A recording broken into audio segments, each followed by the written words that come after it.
Hello everyone, welcome to our NCE training courses. I'm Arnold from NovaStar, today's host. Our training will start soon, and today we'll talk about a very useful function, cascading and redundancy configurations. To provide you a good training environment, we sincerely suggest you to keep your audio on the mute mode during the whole session. Please scan the QR code or click the link at the chat room to sign in.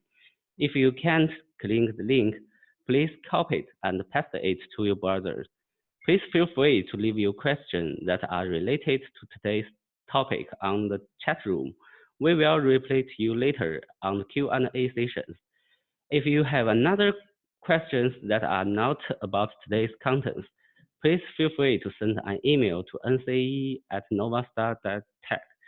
So let's welcome Stan. He is today's trainer.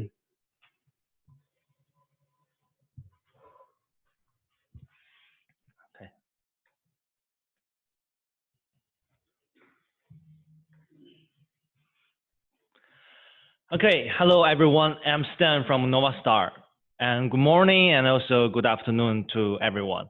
It has been 5 months since the last NCE training, and during this period, we have received many emails from customers asking for news about the second online NCE training, and now we are back. Thanks to the friends who have always supported NovaStar, thank you. And I'd like to start with a short introduction of NCE training to the guys who are not much familiar with it. So the full name of NCE is NovaStar Certified Engineer. We have trained more than 3,000 individuals all over the world since it started in 2014. And by giving multiple courses and valuable chances to embrace the LED control system, NCE courses enable you to operate and maintain the equipment independently. And because of the special situation, this year we hold the training online. And we are hoping more techniques could get the knowledge and the certification even in this hard time. And this term, we will have 7 courses and a final examination. So you could get an online training certification if you sign in at least 6 courses and pass the final exam. So I hope you guys can go to all the courses and can get a good final score. Okay, let's jump into today's topic, which are 2 parts. The first one is the cascading, and the second one is the redundancy configuration. So before entering into today's training, we have to know what is the cascading and why we have to do cascading sometimes. Let's see this structure. So this is a basic structure of the LED system. Let's see them one by one. So we have the control PC on the top left part, and a video processor to process the video source coming from the control PC. And then because this screen maybe is a big screen, so we are using 2 pieces of the VX4S because one is not enough. The loading capacity we talked about it last week. So maybe the screen is too big for one processor, so we have 2 VX4Ss. And the video processor provides 2 DVI signals to the VX4S. But actually in this structure is the structure of the redundancy configuration. So you can see each VX4S are connecting the same part of the LED screen. So we will talk about the structure later, but in this structure, you have to notice that the USB cable from here, we are using a USB cable from the control PC and to connect the first VX4S. And then there is one more USB cable coming from the first VX4S to the second one. So that is a cascading. We are using only one port of our control PC, one USB port to control these 2 VX4Ss. So we can control them all together at the same time. So that's the cascading and why we need the cascading. The first reason is for a unified control of screens when driven by several controllers, such as big screens with several controllers. If we want to send the parameters to the whole screen, cascading is our choice. We can control them all together and just use one software, one computer to send the parameters to the whole screen. And the second reason is for redundancy configuration. In some situations, the cascading is necessary for the redundancy configuration. And also later we will talk about how to do redundancy and why we need the redundancy. So in this part, you can see from the software interface right here is our, I think you must be very familiar with it, Nova LCD software. So right here it's showing the control system is 1. So there is only one control system, meaning that there is only one USB port from our computer to the controller. But if we click View Details of Device, we can see actually there are 2 VX4Ss. The number of device is 2, and it's all these 2 devices is using only one USB port. So if we click the screen configuration, the same, only one USB port, and actually we can control these 2 together. Okay, so we know why we need the cascading and what the cascading is. So we have to know how can we realize the cascading. So let's talk about cascading connection. So there are several ways to do the cascading.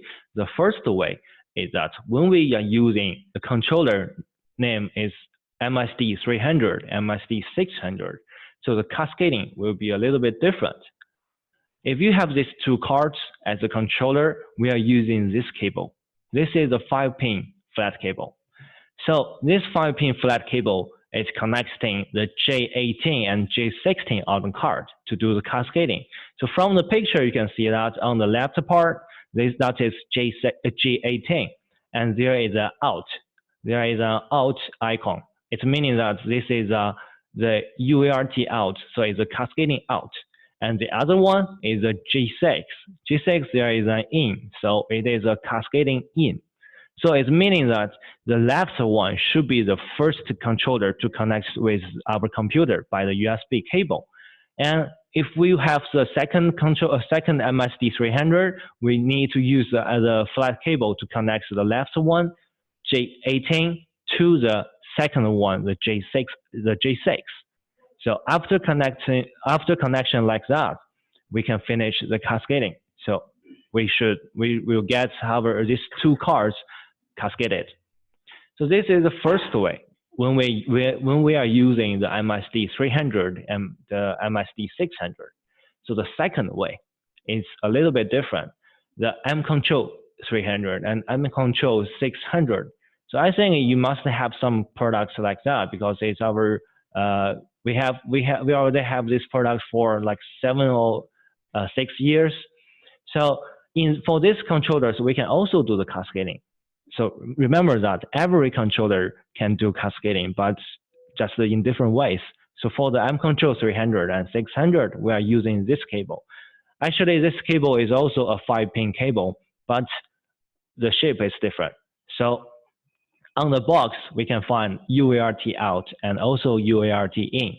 So the same, the UART out from the first one to connect the UART in the second one can finish the cascading job.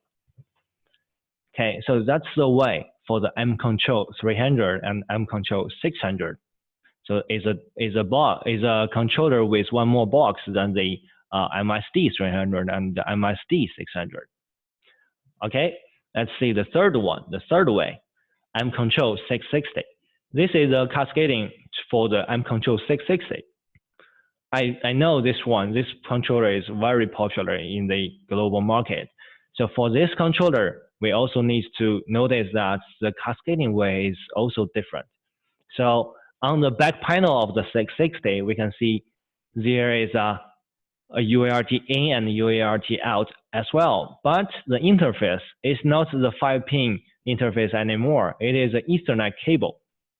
So for the 660, M Control 660 right here, we are using the normal Ethernet cable to do the cascading. The same, the UART out to connect the next UART in to do the cascading. So that's the way for the M Control 660.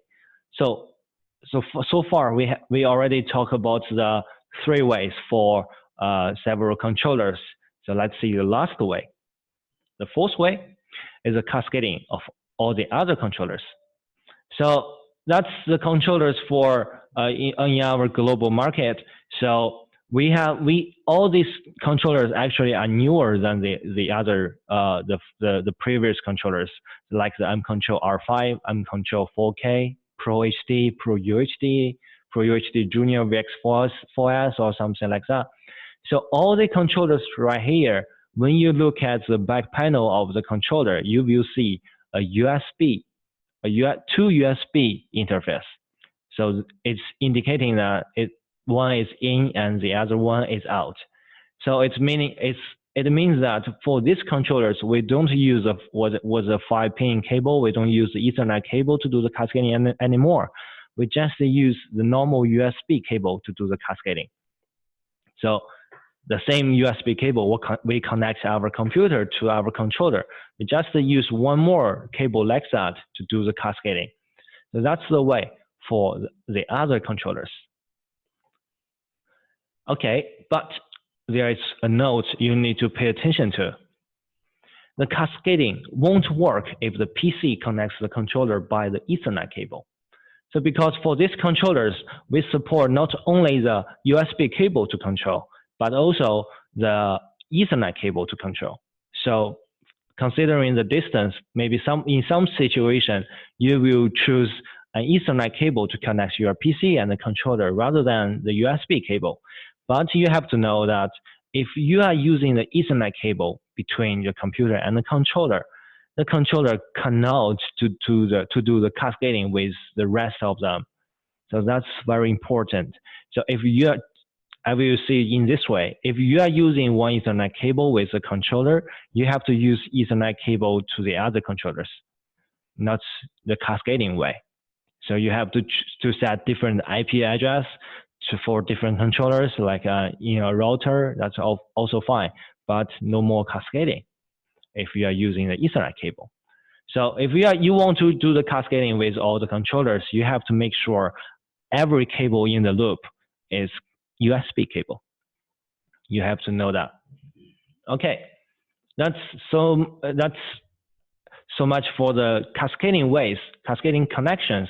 But when we connect the cables, how can we know if the cable connection is good?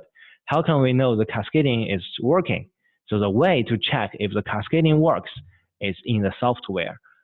In the Nova LCT software, after we log in, we can see from the main interface if it is showing that the control system is 1. And after clicking the view details of device, if it shows more than one device, just like if you connect 3 devices and it shows the number 3, it means that the cascading is working right now and the connection is without any problems. So that's the way to do the check if the cascading is successful. And also, if we click the screen configuration, we will see the USB port is only 1. So we can see from here to check if the cascading is working. Okay, so that's so much for the cascading. And next part will be a very important part. Why do we need the redundancy backup? I think maybe some of you already know how to do the redundancy, and maybe some of you don't know what the redundancy is. I have to tell you that the redundancy is really a good function. So let's see. What is a redundancy? How to back up? So in this structure, it's also a normal structure. The PC is providing a video signal. It's going through a video processor. So after that, the video signal will come into our controller. And right now in this picture, I'm using the M Control 600. So you can use any other controllers. And after this M Control 600, we will use the Ethernet cable to connect all the screens, all the cabinets, right? That's the normal structure. So of course, if it's working in the normal status, of course, all the screens are working perfectly. It should be that everyone will see the picture or the video on the LED screen. That's no problem. But we all know the Ethernet cable is not that stable. It may be sometimes we have a lot of Ethernet cable on the screen, a lot of, and each Ethernet cable will have 2 ends, right? one is from the previous card and the other to the next receiving card. So for that, we have a lot of points and may have the problem may happen on them. So if one point, one cable is broken or the connection is loose, so the rest part of the LED screen won't get any signal from our LED screen from our PC, right? So the rest part will show in black, will be showing black. So that isn't what I want, what the customer wants. So if we already prepare the redundancy channel, just now we talk about actually that is the main channel. And if we have repaired the redundancy channel, like the video signal going through the other controller, the one more M control 600, and the Ethernet cable connects to the last receiving card on the main channel, in the main channel loop. So actually, and also after we've done the software configuration, when the Ethernet cable is broken in somewhere in the screen, actually the LED control system, our NovaStar control system, will notice that there is one point is broken. So the control system will automatically be switched to the redundancy channel. So before this problem point, all the receiving card gets the signal from the main channel. And after this problem point, that's all the signal will coming from the redundancy channel. And I have to say that when the system is switching this point, nobody will find the LED screen is doing something differently. So the screen is always working and is always showing perfectly, showing the screen, showing the image. But only you and only the engineer, later you can check in our system, there is a one Ethernet cable is broken, but that's no problem for our clients, right? They won't find any difference. So that's the redundancy hot backup. What is the redundancy hot backup? So how can we set up the backup in the Nova LCT? So there are also several ways to do the redundancy. So the first way is when we are using a small screen and there are available ports on the controller, such as this structure. I just have a screen with 8 cabinets. So I can use only one output to do the main channel to connect these 8 cabinets, considering the loading capacity we talked in the first class. So on the VX4S, there are totally 4 outputs, but I only use one. So it's meaning that we still have three more ports available. So actually, I can use like the port 2 to do the redundancy. That's because there is available ports. So I just connect the port 2 to the last receiving card of the output 1 cabinet loop. So that's the physical connection. And for this way, let's see, after the physical connection, how can we manage that on our software? Still in the Nova LCT. So because right now it's only one VX4S, right? So the control system is one, and the number of device is only one. And we can click the screen configuration, check the current operation port, click connect. The first thing we have to do is that we do the basic configuration for the LED screen, which Darren showed you last week, the basic LED configuration. So the first thing is that we have to make the screen showing perfectly. It's showing good. Everything is working, just like in the screen connection. Let's get a review.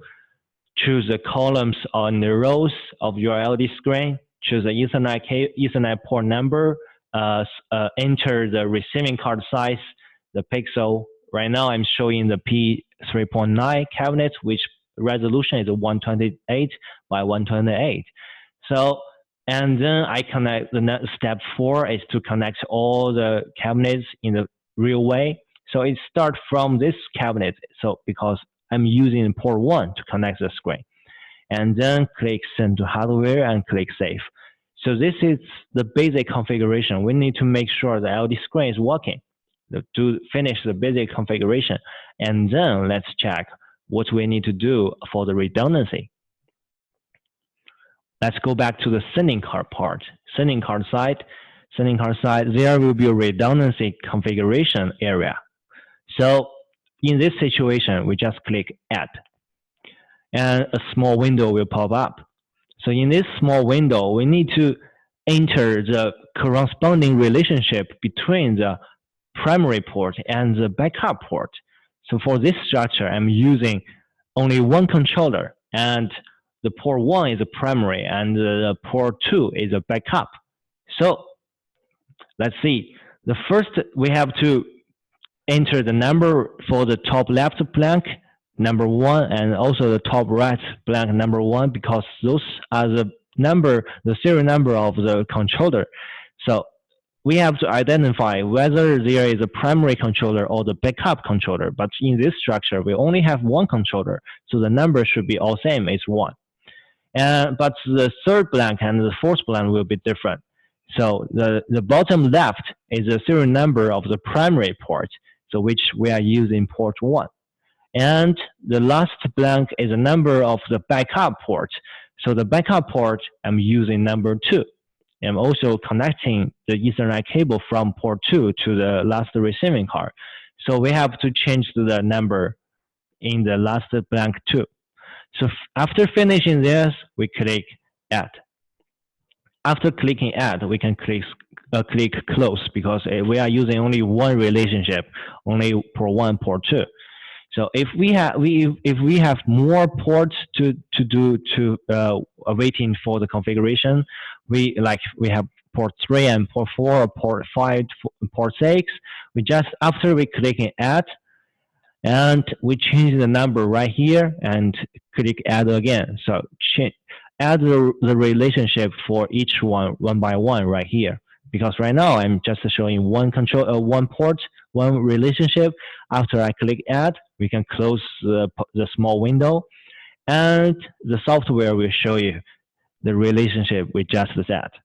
Like the primary part is the primary sending card is 1, and the primary number of the port is 1, and then the corresponding backup controller is still 1, but the backup port is 2. So after we check that, we double check right here, we have done the correct corresponding relationship set. We can click Send and click Save. So that's the redundancy for the small screens. If we have only one port or 2 ports, that means we have only one controller and available ports on them. We can do the redundancy configuration like that. And also after this setting, you can just have a try, plug out the port 1, the main channel, and see if the screen is working or not. Okay, that's the first way. Let's see the second way, redundancy on multiple cascaded units. So it's meaning that we have a big screen, or we have bigger screens, and we need to, so the screen is too big, and one controller, we don't have any available ports on the controller, so we have to add one more available controller, just like this structure. So we have 2 VX4s, and I'm just using 2 ports. Actually, there are 4, but you know, I'm just trying to demonstrate this structure. So if we are using all the ports from the main channel, the main controller, and we are using the cascading. We use one more USB cable to cascade these 2 controllers. And for the second one, for the redundancy controller, all the ports is to connect the last receiving card of the corresponding primary port of the first controller. Just like that. Let's see, the output 1 of the VX4S is controlling the top part of the LED screen. So the last receiving card right here, there should be one more available port on this receiving card on this cabinet. So we can use the other output 1 of our redundancy controller, the second VX4S, to connect to this receiving card. So the same for the output 2, and also if you have output 3 or 4, that's all same. So but in this structure, we are using the USB cable to do the cascading. And the other thing we have to notice is that the video processor right here is providing two DVI signal, so which are totally same. So this actually two VX4S right here. They are receiving the exactly same video source. So two DVI source that is produced by the video processor.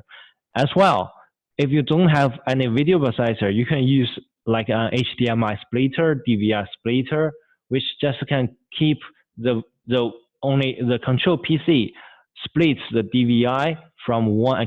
I should say copy the DVI from one to two pieces. So we have two from one DVI, and then we have two DVIs, same DVIs, and to our VX4S. And also, actually, on the VX4S, we have the DVI loop design on the VX4S. So the loop can also help you to keep these two controllers to have the same video source. Okay, so that's the basic physical structure. Let's see. When we are cascading these units, how can we manage the software? So in the Nova LCD, when we click View Details of the device, we will see the control system is one, but two VX4S. The number of device is two. So the same, click Screen Configuration and click Next. Still, the first thing is that we need to make sure the main channel is working perfectly. It's no problem. We have done the basic configuration. So in the screen connection, we can also see the sending card number will be 2 because there is a cascading. But remember that we only set the configuration to the sending card number 1. So like the screen is 4x4, and we are using the Ethernet port from the first sending card, like from the top left and that is a port 2, and also we finish the port that is port 1, and we finish the port 2 to do all this connection. Click Send to Hardware. So that's only for the main channel. We only configure the main channel, which is coming from the number 1 sending card, number 1 VX4S. So we just leave the second one. We don't configure the second one because the configuration of the second one will be in the redundancy part. So after that, we check the screen is working. We go back to the sending card. We go back to the sending card side. And the same, click Add. So in this part, we still need to set the corresponding relationship between the primary ports and the backup ports. But the difference is coming. Now we have 2 controllers, not only 1. So the serial number of the primary controller should be 1, and the number of the backup controller should be 2, not 1 anymore. In the last structure, we are using 1, but right now we have to use 2. And the number of the primary port is 1 because I'm using the port 1 of the primary port to control the the half screen. And at the meantime, the backup port 1 of the backup controller is doing the redundancy job for the port 1 of the primary controller. So we have to change the number right here like this and click Add. And then because we have the second relationship, right? So we just change the number of primary port is 2 and number of backup port is 2 as well. Keeps the primary controller and the backup controller numbers the same, 1 and 2. So we click Add. And later we can check in this software setting, there will be 2 relationships and the same. If the primary can have the correct relationship with the backup port, that means we have done it well. And then click Send and click Save. So that's the way to do the redundancy configuration when we have multiple cascaded units. Remember the physical structure and also the software here. We only set the configuration to the sending card number 1. We don't set 2 screens, or we don't set the configuration for the backup controller. Remember that. So later we can check. So that's meaning that primary port is a port 1 of the unit number 1, VX4S number 1, and the corresponding backup port is a port 1 of the unit number 2. So same for port 2 from the primary and the backup. Okay, let's say the third one. The third way is a redundancy on multiple non-cascaded units. That means that we maybe have 2 controllers, but they are not cascading. So see the structure. All the DVI and the Ethernet cable outputs are same, but the control cable is different. We can use USB cable to control from the PC to these 2 VX4S separately. Also, maybe we are using Ethernet cable. That means they are not cascading. So in this way, that means we have 2 controllers but not cascaded. So in this way, let's see how should we manage the software. In the Nova LCT, because we are using 2 USB ports of our computer, also maybe we are using an IP, 2 IP address of our computer by using a router. So it means that it will show you control system is not 1 anymore, it is 2. And when we click view the details of device, it will showing that the USB port we have actually 2 ports and with different number of the name, and they are controlling 1 device in each USB port. So when we click screen configuration, we can see from here the USB port is 0001 and the other one is 0005. So they are different USB ports, just like in our PC. So in this way, they are non-cascaded. So let's see how should we manage the software setting. So we have to choose the primary USB port. So the primary USB port is 001 in this port point, and we configure the primary SIM card in the basic configuration way. So it's still the 3.9 cabinets. The resolution is 128. After the connection, after all the connection, we send to hardware and click save. Step 6, save. But there is one more step. It's step 7. It is save to file. It's better to save the file, save the current configuration information as a file in our computer, because later we have to make these 2 controller, non-cascaded controller, exactly the same screen connection ways, the same configuration. So if we save the file right here, later we can load the file to copy this information to the other one. Okay, but we have not done with the primary SIM card yet. After finishing the basic configuration right here, we go back to the SIM card side. So in the redundancy configuration area, we don't need to set the port 1 by 1 anymore right here. We can just check the set as primary. So when we set as primary, it means that the control system knows this controller connecting by this USB port will be the primary controller.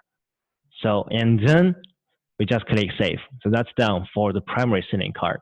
And then we have to go to the second controller. We just close all the window and click the screen configuration again and choose the USB port 005 right here. Choose the current operation as the number 5, and then click next. So in this one, the software will show you like that. There is no screen. We need to configure it again. But we have the file, right? We just save the file. We can click the load from file on the bottom, and then send to the hardware, and then click save. So in this way, these 2 controller will have the exactly same connection ways configuration. And then we haven't done yet. We need to go back to the SIM card part. It is still the backup SIM card, but we need to check set as backup. So the system will know the second controller is a backup controller, and then click save. So that's so much for the redundancy on multiple non-cascaded units by using the software. And also because for the VX4S, if you have one, there is a LCD panel. And also for 4K, R5, all the other controllers, we have the front panel, LCD panel. We can do the redundancy on the third way by the knob, by the LCD panel.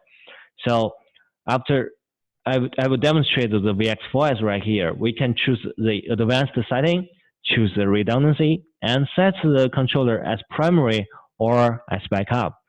So it's much easier than you do a lot of things in the software. So that's also a choice. Okay, that's so much for the redundancy, and let's do a summary about the redundancy configuration. So the redundancy configuration, actually we have three ways. The first way is the redundancy on the single unit. So configuring each, we have to configure each corresponding primary and backup port. We need to know the relationship and tell the software one by one. We need to configure them one by one. And the second one is the redundancy on cascaded units. That means we don't have any available ports on the controller, so we have to add one more controller to do the redundancy. And when the first thing we have to notice is that to set the screen connection on the primary port, primary unit, primary controller only, and then configure each corresponding primary and backup port, just like the first one. The first way, configure each corresponding primary and backup relationship. And the third way is a redundancy on non-cascaded units. So we have to keep same configurations on these two units. So I just show you to save as a file and load the file to easily do the same configuration. Also, you can redo it by yourself manually. And after that, we configure the whole unit to work as a primary or the backup in the redundancy area. So that's so much for the redundancy, and I hope you get the way to do the redundancy, and after the training, I hope you can do some practice to check if you can make the redundancy working. So what's more, actually we've done a lot of videos on our website, and if you if you visit our NovaStar official website, click support and training, and there is NovaStar online workshops. So we have done a lot of interesting tutorial videos and also some products introduction videos. So the NovaStar course series videos, the number 9 is a redundancy setting. So you can try to just watch the video and get a review of today's topic. I hope you can get more knowledge than before coming to today's NCE training. Okay, and thank you guys. That's so much for my part. And next part will be the Q&A session, and my colleague Lei will help you to answer all the questions you have about today's topic. And that's also the feedback form. Please help us to finish the feedback, to help us to improve our training. And please allow us to have a few seconds to prepare the Q&A session. And during the time, you are welcome to fill up the feedback. Thank you.